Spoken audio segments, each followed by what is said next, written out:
Sale a 46 il numero di contagi del virus chikungunya in Veneto. A livello nazionale ne sono stati registrati 208.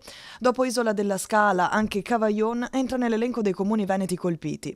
I casi sono tutti localizzati nella provincia di Verona, l'unica in regione attualmente interessata da questo focolaio.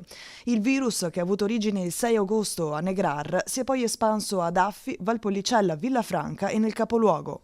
La cosa importante da dire è che questi sono casi che provengono dall'estero, quindi sono persone che vengono da paesi dove questa malattia è endemica e l'hanno portata nei nostri territori, ma si sono creati dei cicli autoctoni, cioè vuol dire che le zanzare del territorio hanno acquisito questo virus e lo stanno trasmettendo alle persone che vivono nella stessa area. Fortunatamente il virus non ha fatto vittime. Tra i sintomi più comuni: febbre, forti dolori articolari, mal di testa, affaticamento e rash cutanei.